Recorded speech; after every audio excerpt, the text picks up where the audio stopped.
Bismillahirrahmanirrahim. Alhamdulillahi wa kafa wa salamun ala nabiyil Mustafa wa ala alihi wa sahbihi ajma'in, amma ba'd. Assalamualaikum warahmatullahi wabarakatuh.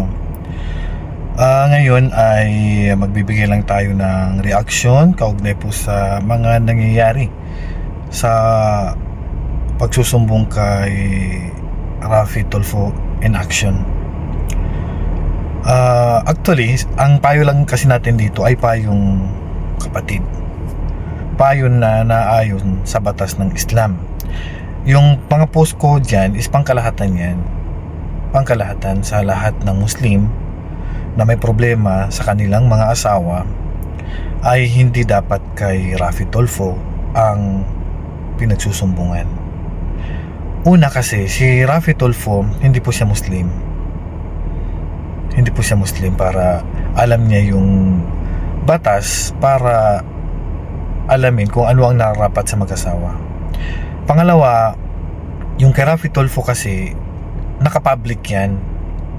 So nalalaman po ng marami ang buhay ng mag-asawa, na ang ipinag-utos ng Islam, ang buhay ng mag-asawa, ang problema ng mag-asawa ay hindi po nakapubliko. Violation po sa Islam yun.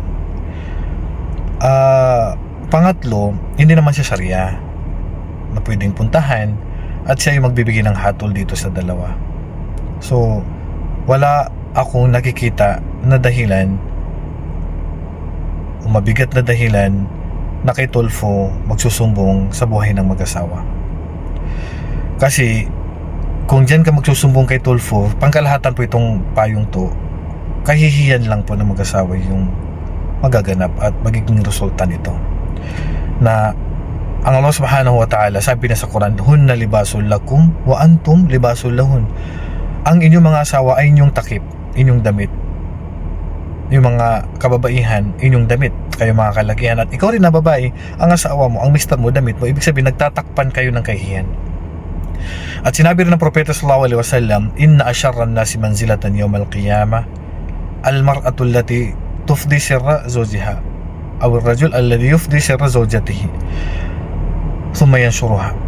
So ang pinakamasamang kalalagyan, kauupuan sa impyerno, ay ang babae na isinisiwalat niya ang kahihiyan ng kanyang mister. At ganun din ang lalaki na sinisiwalat niya ang kahihiyan ng kanyang misis, tapos ikinakalat nila to.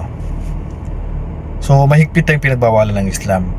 At kung sakali naman na nakakapunta sa Sharia court tapos walang aksyon, ganun talaga. Ang kailangan ay magsabar. At hindi ang pagpapahiya ang solusyon sa buhay ng mag-asawa. Kung hindi nasusolusyonan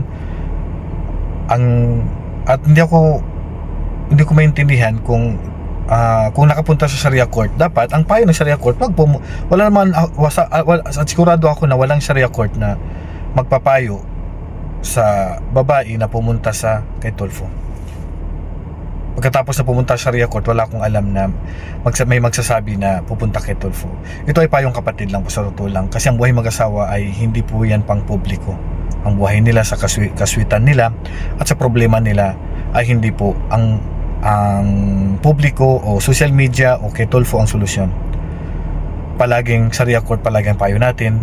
Lalo pag may complaint ng babae sa kanyang mister, Sharia court pa rin dapat ang makapag-decide. At kung hihingi ka ng hiwalay o mga karapatan mo, sa Sharia court talaga yan, at hindi po sa kay Tulfo po. So yan lang po, konting bagay o kaalaman na may babahagi ko lang po, pangkalahatan po ito at wala po tayong tinutukoy. Wallahu alam. Assalamualaikum warahmatullahi wabarakatuh.